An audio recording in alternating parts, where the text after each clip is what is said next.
नमस्कार साथियों, मैं doctor Manoj Ahuja news channel में आपका हार्दिक अभिनंदन करता हूं। आज हम आपके लिए लेकर के आए हैं अजमेर ब्यावर केकड़ी से संबंधित महत्वपूर्ण खबरें तथा कानून की विशेष जानकारियां, जो कि आहूजा न्यूज़ बुलेटिन का मुख्य उद्देश्य है। आपको बता दें, आहूजा न्यूज़ चैनल का मुख्य उद्देश्य आपको कानून की विशेष जानकारियाँ देना है, क्षेत्र की समस्याओं की आपको जानकारी देना है, साथ ही आपके साथ कोई समस्या है तो उसको उचित मंच तक पहुंचाना हमारा मुख्य उद्देश्य है। इन्हीं उद्देश्यों के साथ आहूजा न्यूज़ चैनल लगातार प्रगति और आगे बढ़ रहा है। आपने यदि हमारा न्यूज़ चैनल सब्सक्राइब नहीं किया है तो कृपया आप भी हमारा न्यूज़ चैनल सब्सक्राइब करके हमारे आहूजा परिवार के सदस्य बने। तो आइए देखते हैं आज की विशेष खबरें आहूजा न्यूज़ बुलेटिन। ऐसे मामले में जहां एक महिला नर्सिंग अधिकारी को शादी के आधार पर सैन्य नर्सिंग सेवा से बर्खास्त कर दिया गया था, सुप्रीम कोर्ट ने दृढ़ता से इसे लिंग भेदभाव और असमानता का एक बड़ा मामला करार दिया। न्यायमूर्ति संजीव खन्ना और दीपांकर दत्ता की खंडपीठ ने यह भी दोहराया कि वे नियम जिनके आधार पर ऐसी महिला अधिकारियों को उनकी शादी के कारण बर्खास्त किया गया था, असंवैधानिक है। ऐसे पितृसत्तात्मक शासन को स्वीकार करना मानवीय गरिमा, गैर भेदभाव और निष्पक्ष व्यवहार के अधिकार को कमजोर करता है। लिंग आधारित पूर्वाग्रह पर आधारित कानून और नियम संवैधानिक रूप से अस्वीकार्य है। महिला कर्मचारियों की शादी और उनकी घरेलू भागीदारी को पात्रता से वंचित करने का आधार बनाने वाले नियम असंवैधानिक होंगे, कोर्ट ने अपने आदेश में दर्ज किया। यह एक ऐसा मामला है जहां याचिकाकर्ता को सैन्य नर्सिंग सेवाओं के लिए चुना गया था और वह दिल्ली के आर्मी अस्पताल में प्रशिक्षु के रूप में शामिल हुई थी। उन्हें एमएनएस में लेफ्टिनेंट के पद पर कमीशन दिया गया था। नतीजतन उसने एक सेना अधिकारी, जिसका नाम मेजर विनोद राघवन था, के साथ विवाह कर लिया। हालांकि लेफ्टिनेंट के पद पर सेवा करते समय उन्हें सेना से रिहा कर दिया गया था। संबंधित आदेश ने बिना कोई कारण बताओ नोटिस या सुनवाई का अवसर या उसके मामले का बचाव करने का अवसर दिए बिना उसकी सेवाएं समाप्त कर दी। इसके अलावा आदेश से ये भी पता चला कि उसे शादी के आधार पर रिहा किया गया था। अनिवार्य रूप से एमएनएस शाखा को 1977 के सेना निर्देश संख्या 6 द्वारा शासित किया गया था, जिसका शीर्षक था सैन्य नर्सिंग सेवा में स्थायी कमीशन के अनुदान के लिए सेवा के नियम और शर्तें। इसके अनुसार मेडिकल बोर्ड की राय पर सेवा के लिए अयोग्य होने या शादी करने या कदाचार के आरोप में नियुक्ति समाप्ति की जा सकती है। इसे इस प्रकार पढ़ें। 11. नियुक्ति की समाप्ति एमएनएस में नियुक्ति निम्नलिखित शर्तों के तहत समाप्त कर दी जाएगी। 8. मेडिकल बोर्ड द्वारा सशस्त्र बलों में आगे की सेवा के लिए अयोग्य घोषित किए जाने पर। B. शादी होने पर। C. कदाचार, अनुबंध का उल्लंघन या यदि सेवाएं असंतोषजनक पाई जाती हैं। प्रारंभ में मामला सशस्त्र बल न्यायाधिकरण लखनऊ में गया, जिसने विवादित आदेश को रद्द कर दिया था और सभी परिणामी लाभ और बकाया वेतन भी प्रदान कर दिया था। ट्रिब्यूनल ने उसकी सेवा बहाली की भी इजाजत दे दी। इस पृष्ठभूमि में संघ ने शीर्ष न्यायालय का दरवाजा खटखटाया। शुरुआत में न्यायालय ने कहा कि ये नियम केवल महिलाओं पर लागू होते हैं और इन्हें स्पष्ट रूप से मनमाना माना जाता है। कोर्ट ने यह भी कहा कि 1977 की सेना निर्देश संख्या 61 को वापस ले लिया गया है। ये नियम, ये स्वीकार किया गया है, केवल महिला नर्सिंग अधिकारियों पर लागू था।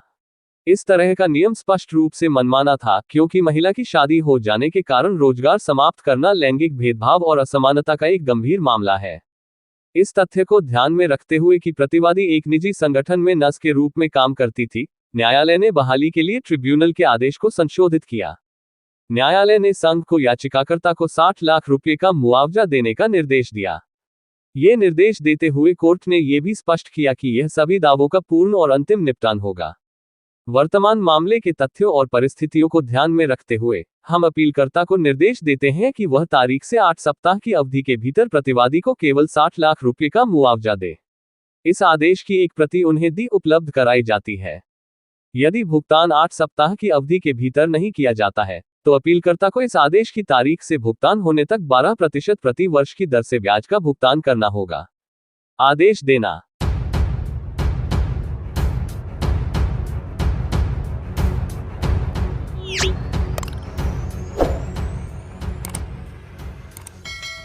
भारतीय जनता पार्टी के प्रदेश अध्यक्ष सीपी जोशी के जयपुर से चित्तौड़गढ़ जाते समय सोमवार को सुबह अल्प प्रवास के लिए बादनवाड़ा ग्राम के भगवान श्री सत्यनारायण मंदिर परिसर में रुके एवं कार्यकर्ताओं से रूबरू हुए, जहां उन्होंने कार्यकर्ताओं को लोकसभा चुनाव में एकजुटता के साथ जुड़ने का आह्वान करते हुए एक बार फिर मोदी सरकार का संकल्प दिलवाया। जोशी ने उपस्थित सभी कार्यकर्ताओं से कहा कि आप सभी लोकसभा चुनाव की तैयारियों में लग जाओ। अब की बार मोदी सरकार 400 सीटों के लक्ष्य पर अडिग रहते हुए लोकसभा चुनाव की तैयारियों में है। आप लोग भी इस लक्ष्य में जुड़कर केंद्र सरकार की लोक कल्याणकारी योजनाओं को आमजन तक लेकर जाएं, उन्हें केंद्र सरकार की उपलब्धियां बताएं ताकि इस लक्ष्य को हासिल कर सकें। इससे पूर्व प्रदेश अध्यक्ष सीपी जोशी के बांदनवाड़ा आगमन पर भाजपा कार्यकर्ताओं ने ढोल धमाकों के साथ अगवानी करते हुए जोशी को साफा एवं माल्यार्पण करके स्वागत किया। वहीं भगवान सत्यनारायण मंदिर के मुख्य पुजारी पंडित सियाराम ने तिलक लगाकर माला पहनाकर जीत का आशीर्वाद दिया। इस अवसर पर मंत्री जब्बार सिंह खर्रा, मसूदा विधायक वीरेंद्र सिंह कानावत, मसूदा विधानसभा संयोजक सुभाष वर्मा, विनाय मंडल अध्यक्ष दावराम शर्मा, भारतीय जनता पार्टी युवा मोर्चा जिला उपाध्यक्ष जयमल रहलानी, पूर्व प्रधान ललित लोढ़ा, पूर्व सरपंच तुलसीराम खींची भिनाय, मंडल महामंत्री नागेंद्र सिंह राठौड़, मंडल उपाध्यक्ष तेजेंद्र सिंह राठौड़, महामंत्री सुरेश जांगिड़, किरोड़ीमल शर्मा, राजेश जायसवाल, राजेश पीपाड़ा, रामसुख गुर्जर, महासिंह तेली, रोहित मारू, सत्यनारायण शर्मा, शैलू आचार्य, नाथुराम रायका, फतेहचंद आचार्य, बंशीलाल बाबर, अशोक वैष्णव, शुनारायण लांबा, सुभाष लोढ़ा, मनीष पीपाड़ा, आनंद कुमावत, राकेश पोखरना सहित भाजपाए उपस्थित रहे। वहीं सिंगावल चौराहे पर भी भाजपा जिला कार्यकारिणी सदस्य सूरज करण गुर्जर के नेतृत्व में जोशी का अभिनंदन किया गया। इसके लिए मैं आप सबका आभार प्रकट करता हूं, लेकिन आज ये लक्ष्य लेके जाए, संकल्प लेके जाए, फिर एक बार मोदी सरकार 400 पार, ये हम सब लोग हर रक्तदान कराया जो कि 152 गया हमारा लाभार्थी संपर्क अभियान में सब लोग गए नहीं गए।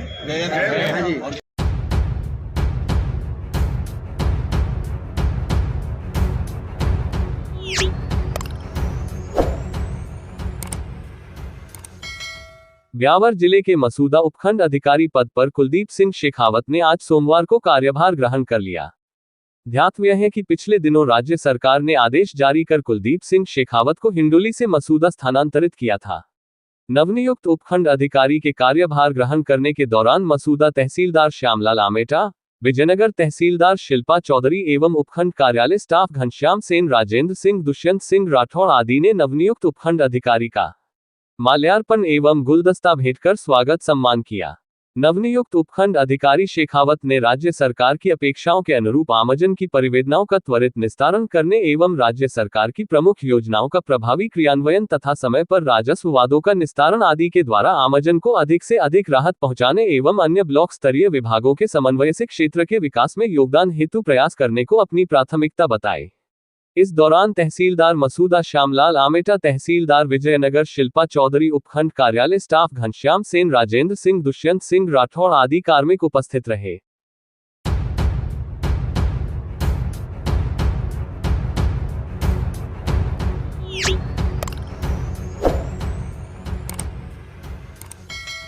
नवनियुक्त चौकी इंचार्ज गिरधारी सिंह द्वारा पदभार ग्रहण करने के बाद से ही कस्बे सहित आसपास के नागरिकों के मिलने वालों का तांता लगा हुआ है।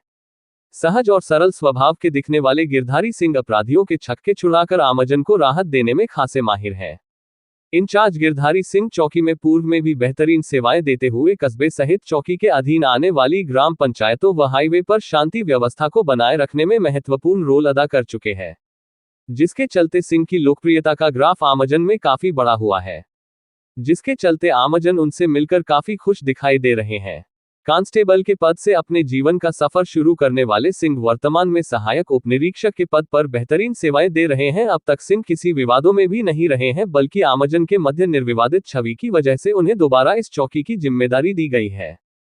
सोमवार को भाजयुमो प्रदेश कार्यकारिणी सदस्य व उद्योगपति गुमान सिंह राठौड़ तथा कस्बे के समाजसेवी व उद्योगपति अनिल शर्मा ने सिंह से शिष्टाचार भेंट कर उन्हें नव पदस्थापन की बधाई व शुभकामनाएं देते हुए उनका माला व साफा पहनाकर अभिनंदन किया। इस मौके पर सिंह ने कहा कि राजस्थान पुलिस का जो नारा है उस नारे को बुलंद किया जाएगा। आमजन में विश्वास और अपराधियों में डर कायम करना उनकी पहली प्राथमिकता है और रहेगी। क्षेत्र की कानून व्यवस्था को किसी भी कीमत में बिगड़ने नहीं दिया जाएगा। योजनाबद्ध तरीके से काम करते हुए टीम के साथ बेहतरीन काम किया जाएगा, जिसमें जनता का भी सहयोग लिया जाएगा।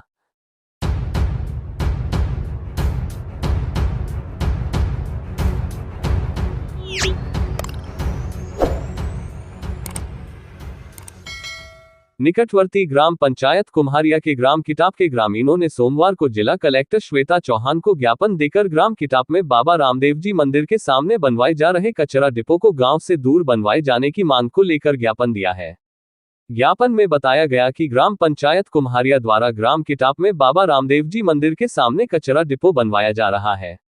मंदिर के सामने कचरा डिपो बनाए जाने से मंदिर में दर्शन करने के लिए आने वाले भक्तजनों को काफी परेशानियों का सामना करना पड़ेगा। वहीं मंदिर परिसर के ठीक सामने होने से दुर्गंध फैलने के कारण विभिन्न सामाजिक कार्यक्रमों में भी ग्रामीणों को परेशानी उठानी पड़ेगी। बाबा रामदेव मंदिर स्थान पर हर साल विशाल मेला भरता है। मंदिर के सामने कचरा डिपो बनाए जाने से मेला ग्राउंड भी छोटा हो जाएगा। मेला भरने में भी भारी समस्या का सामना करना पड़ेगा। ग्रामीणों ने ग्राम पंचायत कुम्हारिया द्वारा बाबा रामदेव मंदिर के सामने बनाए जा रहे कचरा डिपो को गांव से दूर जंगल में बनाए जाने का आदेश दिलवाने की मांग की है। ज्ञापन देने वालों में ग्रामीण श्याम सुंदर शर्मा, अभिषेक जायसवाल, अभिषेक पारीक व जयमल चौधरी आदि शामिल थे।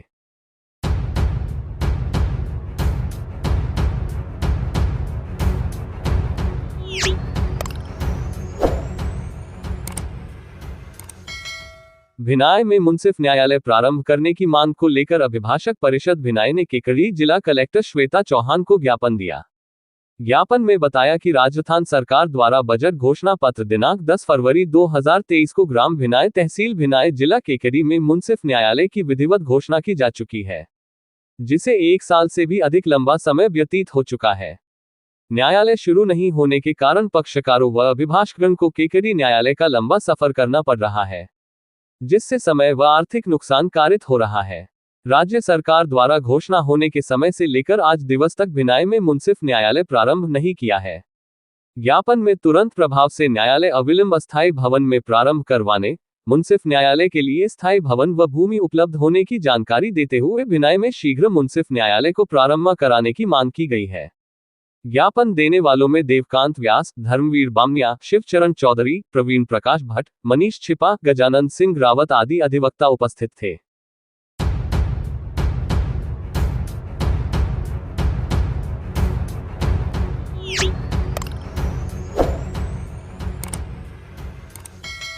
भिनाय उपखंड क्षेत्र में बारिश व ओलावृष्टि से खराब हुई जीरा, चना व गेहूं की फसलों की गिरदावरी करवाकर मुआवजा दिलवाने की मांग को लेकर भाजपा कार्यकर्ताओं ने सोमवार को जिला कलेक्टर श्वेता चौहान को ज्ञापन देकर मुआवजे की मांग की है। ज्ञापन में बताया गया कि गत 2 व 3 मार्च को भिनाय उपखंड के गांवों में आंधी, ओलावृष्टि व बारिश के कारण जीरे की फसल 100% बर्बाद हो गई है। वहीं चना, सरसों व गेहूं में भी 60% से अधिक खराबा हुआ है। फसल खराबे से किसानों की माली हालत खराब हो गई है। ज्ञापन में भिनाय उपखंड क्षेत्र के गांवों की गिरदावरी करवाकर किसानों को हुए फसल खराबे का मुआवजा दिलाने की मांग की है।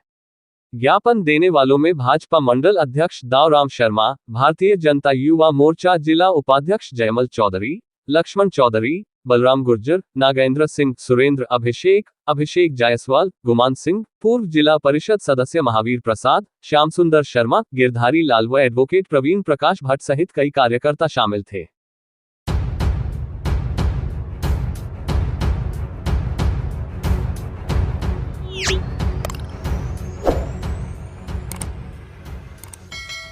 ग्राम मथानिया में भावनेश्वर महादेव की मूर्ति स्थापना के अवसर पर सोमवार को मथानिया में नायक समाज की महिलाओं ने 101 कलश लेकर शोभायात्रा निकाली। इस मौके पर मौजूद नायक समाज के लोगों ने बताया कि 5 दिन तक 5 जोड़े बैठकर अग्नि की आहुति दी जाएगी। उसके बाद महाशिवरात्रि के पावन पर्व पर उज्जैन से लेकर आई हुई भावनेश्वर महादेव की मूर्ति की प्राण प्रतिष्ठा की जाएगी। 5 दिवसीय आयोजन का शुभारंभ आज कलश यात्रा निकालकर किया गया।